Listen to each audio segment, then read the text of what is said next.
Olá, pessoal. Vamos voltar às nossas atividades com uma palestra rápida sobre comorbidades e envelhecimento no paciente com HIV. São duas coisas que estão muito associadas, então nada mais apropriado que a gente fazer uma apresentação única sobre esses dois temas. Vou compartilhar aqui slides, iniciar o compartilhamento. Bem, vocês já me conhecem, mas meu nome é Carlos Brites, sou professor de infectologia da Universidade Federal da Bahia. Quem vive com HIV na atualidade? Uma boa parte de pacientes acima de 50 anos. E a gente lembra que 50 anos é aquele ponto de corte para considerar um paciente com HIV como idoso. E a gente vê que em 2017 a proporção de americanos da US Veterans Administration já era esperado ter 50% de pacientes acima de 50 anos de idade. E aqui nós temos a dependência de idade nos Estados Unidos. A gente vê em vermelho aqui pacientes acima de 50 anos. Então, a gente vê que, na verdade, o número é bastante expressivo e a maioria dos pacientes, a faixa com maior prevalência de pacientes nessa faixa etária de 50 a 54 anos, 55 a 59, empatando com 45, 49 e por aí vai. Mas dá para perceber claramente aqui que essa é uma população, 48% em 2016 já tinham idade acima de 50 anos. O problema é que nós temos hoje uma população que está envelhecendo e alguns que estão envelhecendo com HIV. Alguns são diagnosticados já nessa faixa etária, mas alguns envelhecem desde o diagnóstico na faixa mais anterior de idade e atinge 50 anos porque a expectativa de vida aumentou bastante. Isso aqui é para a população geral. E aqui embaixo a gente vê que em 2000 e 2003 havia uma diferença de aproximadamente 22 anos entre quem tinha HIV e quem não tinha, na expectativa de vida. Ao longo do tempo, essa diferença se reduziu apenas para 9 anos, ou seja, praticamente empate técnico aqui. Por outro lado, um dado muito importante, a prevalência de pacientes sem comorbidade na população sem HIV está estável, mas na população com HIV continua estável também. E os 16 pontos percentuais que separavam essas duas populações persistem esses 15 anos depois, entre 2000 e 2015 aproximadamente. Então, as mesmas diferenças, ou seja, não houve ganhos nessa faixa, na questão da tempo de vida sem comorbidade na população de HIV comparado com aqueles sem HIV. Aqui nós vemos nesse gráfico explicando de modo mais claro. Então, nós tivemos uma subida muito grande da expectativa de vida. Se o paciente inicia o tratamento com CD4 acima de 500, a expectativa de vida é exatamente igual nos HIV negativos. Entretanto, nos pacientes HIV positivos, a questão de permanecer sem comorbidades não importa, com mais do que 500 ou, em geral, a diferença é a mesma, 16 pontos percentuais em relação aos pacientes sem HIV. Então, essa é a lacuna que nós não conseguimos resolver ainda até o momento.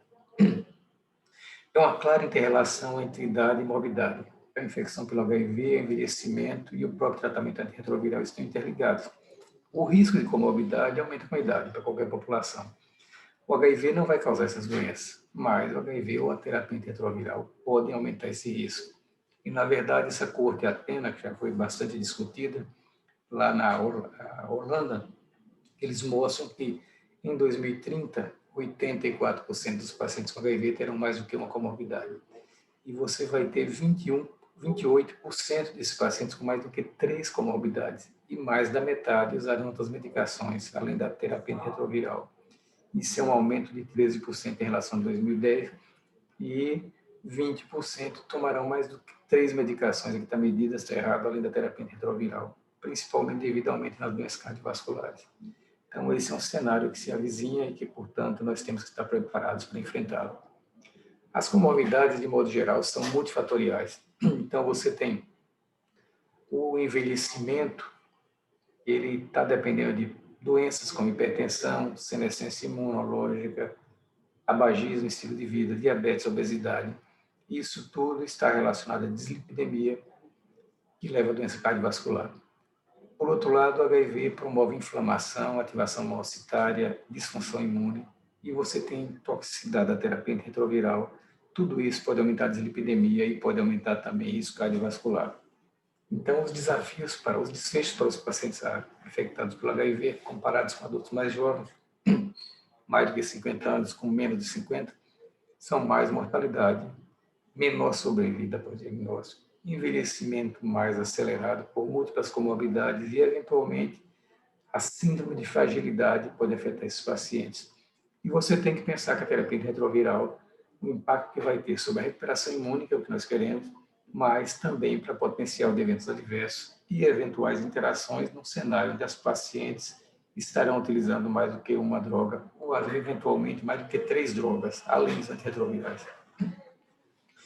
Isso aqui, por exemplo, uma avaliação de envelhecimento, uma avaliação nacional com 831 pessoas com HIV mais do que 50 anos, mais da metade de depressão, 31% com doença mental ou outra além de depressão, 27% com estresse, desordem do estresse pós-traumático, 46% sentindo-se para baixo, deprimido, 39% com isolamento nas 2 semanas antes da avaliação e 24% não tinha interação nas últimas 24 horas com nenhuma das pessoas. Isso é estigma, isso é discriminação, isso também são fenômenos associados ao psiquismo do paciente com HIV, criando também um desafio adicional para nós lidarmos com essa população. E aqui nós temos algumas lacunas no tratamento antidepressivo e os ajustes nas pessoas vivendo com HIV. Avaliação dos dados clínicos regulares para depressão foram feitos ajustes de tratamento em apenas 20% dos pacientes e 35% a 40% recebiam antidepressivos, atingiram remissão. E a gente vai ver aqui que, na verdade, o percentual dos pacientes que tiveram tratamento de depressão resolvido com tratamento baseado em evidências é 9%, 7%, então muito baixo, embora 39% a 44% dos pacientes tivessem indicação de usar medicamentos específicos contra a depressão. Esse estudo foi publicado ano passado, feito aqui no Brasil. Nosso centro participou, foram 6 centros no Brasil, Salvador, Belo Horizonte, Rio, Ribeirão Preto, São Paulo e Porto Alegre. E mais de 5.500 pessoas, com 21 mil pessoas ano, idade basal de 36 a 37 anos, CD4 226, quase 70% usando esquemas baseados em efavirense, 275% tinham uma doença não transmissível no momento basal, acompanhados por quase 4 anos, 10% de óbitos e 30% de perda de segmento, isso é importante. E aqui os eventos cardiovasculares não comunicáveis, doenças não infecciosas foram diagnosticadas, cerebrovascular, renal crônica, cirrose, coronária, diabetes e por aí vai. Olha, osteoporose, um número muito elevado, e dislipidemia de alto grau também, assim como diabetes. E esse estudo mostra que as tendências claramente são de ascensão. Então, do momento basal até 10 anos, a gente vê que a subida é gradual e progressiva, mas principalmente atingindo mulheres aqui na linha tracejada comparadas com homens. Então, na verdade, a gente vê que a prevalência de 2 ou mais comorbidades aqui acontece em preto, esse preto um pouquinho mais claro, 3 ou mais comorbidades, está aumentando significativamente, e à medida que aumenta a proporção de pacientes com mais do que 50 anos. Isso confirma aqueles dados que mostramos há pouco e a tendência em nosso meio é exatamente essa mesma. E aqui a incidência de multimorbidade. A gente vê que uma oscilação, mas aqui este dislipidemia continua subindo, aqui embaixo osteoporose sobe de modo significativo, enquanto que câncer, diabetes, doença cardiovascular sobem, mas de modo menos impressivo do que essas outras patologias. E nós vemos que esse acometimento é maior em mulheres do que em homens, aqui em vermelho, basicamente porque osteoporose vai ser mais frequente em mulheres, principalmente devido à menopausa. Mas dislipidemia e diabetes foram significativamente associados em pacientes multicomorbidades, tinham muito desses problemas, e o sexo feminino, devido principalmente à osteoporose, tinha uma predominância de um risco aumentado de comorbidades. Esses dados são replicados em outros estudos. No Rio, por exemplo, a gente vê aqui que em azul 0 comorbidade, em vermelho 1, amarelo mais do que 2 e azul claro aqui mais do que 2 e mais do que 2. E a gente vê que à medida que a idade avança, principalmente a partir dos 50 anos, aumenta a proporção de pacientes com 1 ou 2 ou mais do que 2 comorbidades. Isso na Fiocruz no Rio. E aqui um estudo que nós fizemos aqui, comparando nosso ambulatório, nosso serviço aqui em Salvador com o serviço da Unifesp do CRT. Então, nós tínhamos 98% dos pacientes em terapia retroviral, a grande maioria indetectável. Na primeira avaliação, apenas 225 usavam qualquer medicação para tratamento de comorbidade, mas essa taxa sobe para 68% na última visita. Isso é um segmento de aproximadamente 10 anos. E houve um aumento significativo de 12% para 28% de uso de antihipertensivos, de 2% para 30% de hipolipemiantes e de 2% para 20% de hipoglicemiantes. Isso foi altamente significativo.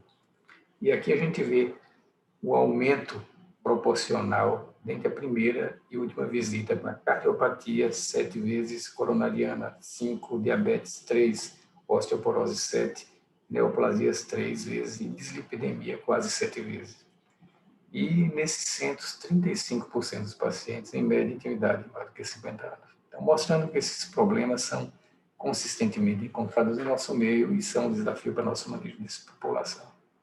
Bem, falando em desafio, nós temos as comorbidades como principal problema. Nós temos polifarmácia, porque comorbidade precisa ser tratada, então, DDI, então, interação droga-droga, dosagens, adesão, comprometimento renal ou hepático, isso pode alterar a farmacocinética, você pode ter potencial para toxicidade por drogas. Desafios com esquemas de pílula única. Se tiver uma pílula combinada, muitas vezes você tem que trocar uma droga e você vai descombinar isso, aumentar, por exemplo, o número de pílulas e de tomadas, complicando a adesão desses pacientes. Quando nós avaliamos os tratamentos iniciais, a gente vê que nós temos inúmeras opções e os últimos dele, basicamente, acima de 90% de sucesso. Então, dupla terapia, o gene, dupla ou tripla terapia. Nós temos outros estudos com combinação de drogas, como o Trilmec, nós temos o gene com dupla terapia, nós temos o AMBA com darunavir, nós temos vários estudos aqui, Bictegravir com pílula única, todos um percentual expressivo de supressão virológica comparado com os esquemas mais antigos. E aqui nós temos os guidelines internacionais que comparam de modo muito parecido a primeira linha de terapia dessa população. Então, DHS e o IAS dos Estados Unidos basicamente recomendam terapia um inibidor de integrase com a combinação de antistabina e TAF, abacavi 3TC ou antistabina e tenofovir eventualmente, como aqui. Aqui é aceitar a raltegravir, aqui nem isso. O europeu segue na mesma linha, mas você tem algumas alternativas fora dessas combinações, como rilpivirina, doravirina ou darunavir. E a OMS recomenda dolutegravir com 3-citricitabina e tenofovir. Então, no paciente idoso, nós temos um tratamento que muitas vezes é desafiador. Por exemplo, um paciente homossexual de 65 anos em supressão virológica estável, usando 3 em 1, estava evoluindo com depressão e ideação suicida, estava um CD4 bom, carga viral estável, mas era diabético, hipertenso, dislipidêmico, usava muito anti-inflamatório e ansiolítico e, eventualmente, abusava de álcool. O que você pensaria em fazer para esse paciente? A gente poderia 3 em 1 com antidepressivo, dupla terapia dolutegravir 3TC simplificando, trocaria favirense para tazanavir com ritona ou podarunavir com ritona, ou faria dolutegravir com 3TC e abacavir. Vamos avaliar essas possibilidades. Primeiro, qual seria prós e contras de utilizar duas drogas nesse caso? A gente vê aqui, quando você compara os estudos de primeira linha, basicamente, Bictegravir com dolutegravir, várias avaliações equivalentes, dolutegravir com efavirense, dolutegravir ganha, dolutegravir com darunavir, dolutegravir foi superior, mas dolutegravir foi semelhante a raltegravir e foi superior a tazanavir. Dolutegravir com 3TC foi semelhante à tripla terapia e raltegravir comparado com a tazanavir, raltegravir ganha assim como comparado com a efavirense.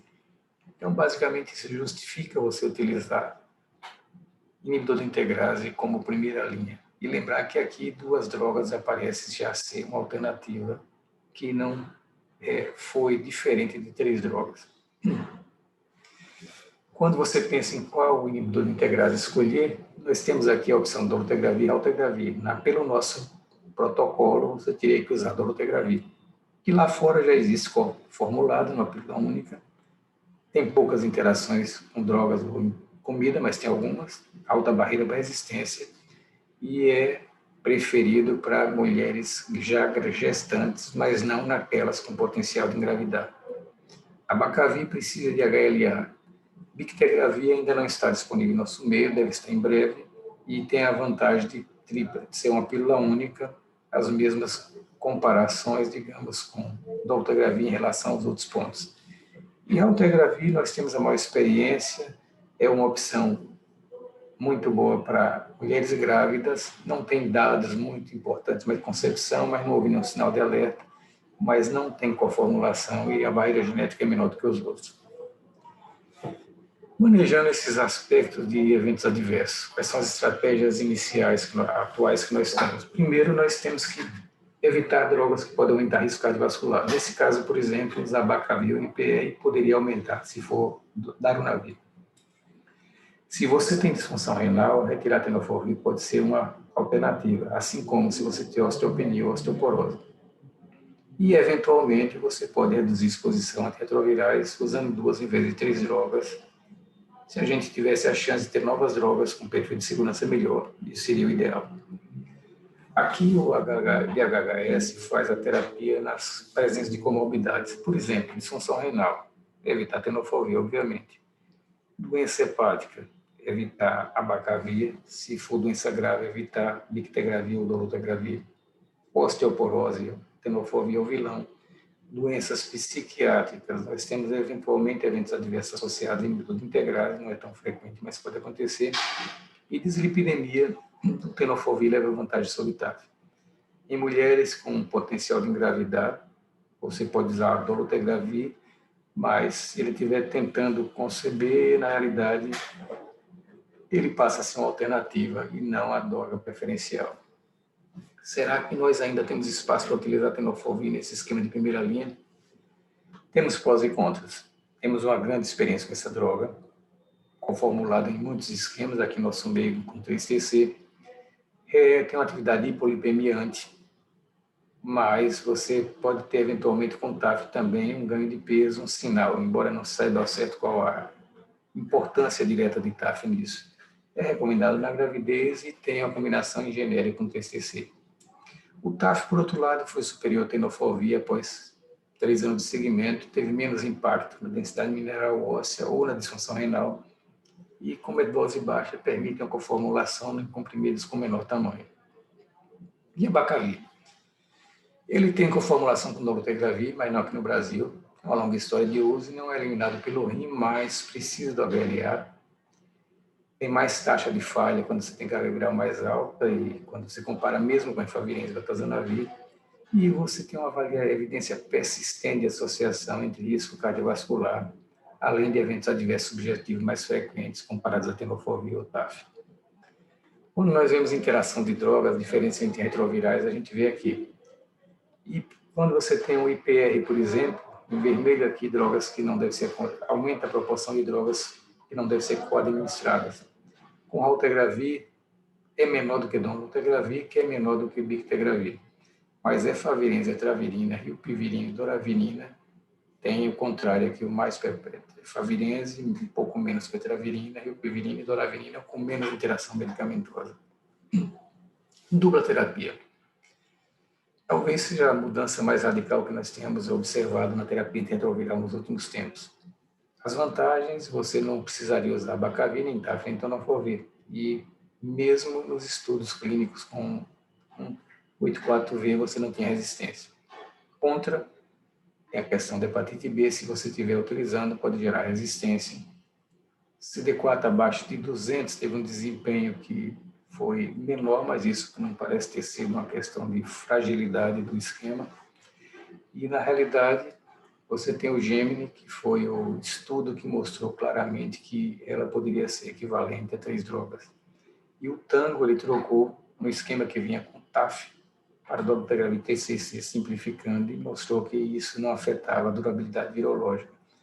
Mas essa dupla é indicada para tratamento em adultos e adolescentes com mais de 40 quilos, que não tem resistência a 3-TC prévia. Então, ele exigiria, pelos guidelines, uma genotipagem prévia para a gente afastar resistência e utilizar essa droga.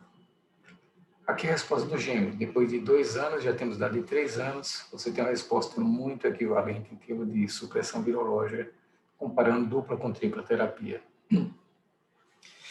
Outra coisa que nós falamos há pouco é do envelhecimento acelerado no HIV. Esse é um estudo recente desse ano que mostra que, eventualmente, a terapia antirretroviral bem-sucedida pode até inverter esse processo. Em 114 pacientes tratados com darunavir mais raltegravir, tenofovir e cistabina, eles mediram um telômetro e avaliaram a idade epigenética.